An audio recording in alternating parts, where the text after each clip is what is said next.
परिवार के प्रति पूरी संवेदना व्यक्त की माननीय मुख्यमंत्री जी। मस्जिद के सामने से जब प्रतिमाएं क्रॉस कर रही थी, पहले पथराव उन लोगों ने किया। हत्यारे के लिए दंडित किया जाए। महाराजा जिसमें हमारा लड़का मारा गया है। उत्तर प्रदेश के बहराइच जिले में बीते दिन जमकर हिंसा हुई। हार्दी और मैसी के 20 किलोमीटर क्षेत्र में बाजारों और 50 से अधिक घरों में तोड़फोड़ और आगजनी की घटना देखने को मिली। माहौल बिगड़ता हुआ देख आसपास के 6 जिलों की फोर्स बुलाई गई। लखनऊ से ADG law and order Amitabh Yash खुद मौके पर पहुंचकर उपद्रवियों को खदेड़ते हुए नजर आए।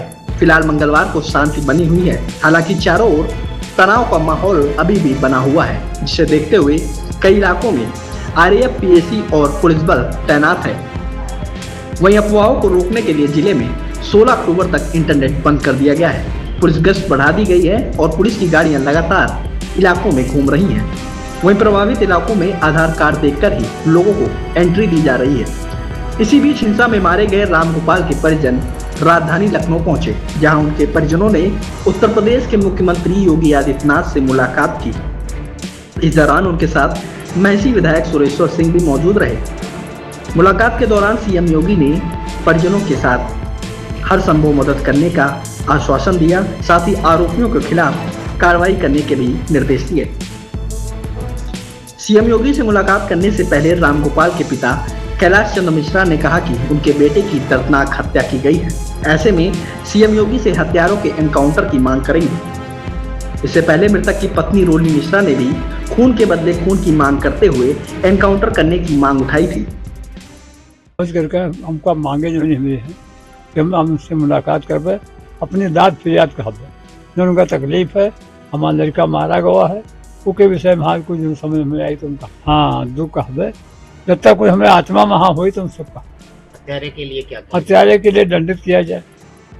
समझो, महाराजा जिसमें हमारा लड़का मारा गया है, यह मेरे बहू मारा जाए। कौनी में तरफ तरफ का हमारा लड़का मारा तो कौनी में तबियत का इसमें जब गोली लगी हुई है, जब बारम्बार क्या पूछो, हम बहुत परेशान हैं।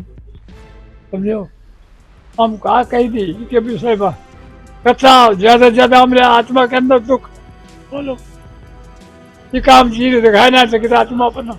जब वहाँ हम पहुँचे तो वहाँ वो लहूलुहान पूरी तरह से पड़ा हुआ था। जब उसके पास हम पहुँचे तो हमारे ऊपर भी फायर चालू हो गई, 3-4 राउंड हमारे ऊपर भी फायरिंग हुई। तो किसी तरीके से उसको खींचकर, हम थे, हमारा एक छोटा भाई था, एक और दोस्त था हमारा, उसको किसी तरीके से बाहर निकाले।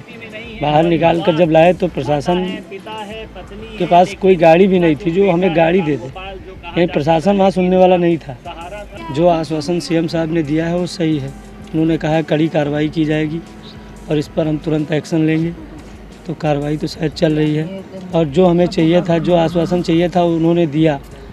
वहाँ मौके पे पुलिस थी या फिर नहीं? पुलिस थी, लेकिन जितनी पुलिस बल होनी चाहिए उतनी नहीं थी। कहीं ना कहीं पुलिस की भी लापरवाही, पुलिस की ही लापरवाही थी।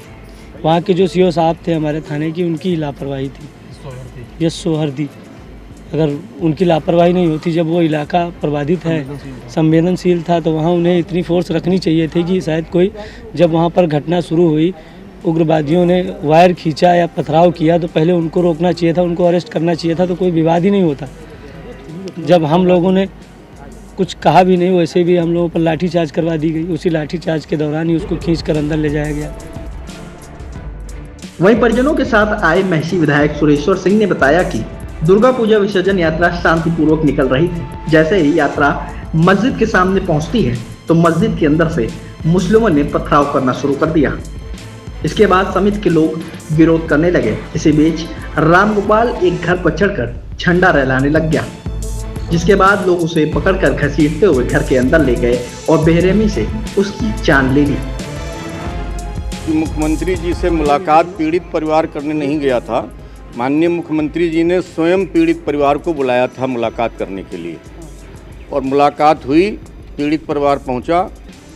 पीड़ित परिवार के प्रति पूरी संवेदना व्यक्त की माननीय मुख्यमंत्री जी ने, उनकी पूरी बात सुनी और उन्होंने कहा था कि जिन लोगों ने हमारे लड़कों को मारा है उनके विरुद्ध कड़ी कार्रवाई होनी चाहिए। माननीय मुख्यमंत्री जी ने कहा कि नियम कानून के तहत जितनी कड़ी कार्रवाई हो सकती है, कड़ी से कड़ी कार्रवाई की जाएगी। 10 लाख रुपए की मदद देने का आश्वासन दिया है। मुख्यमंत्री आवास देने को कहा है।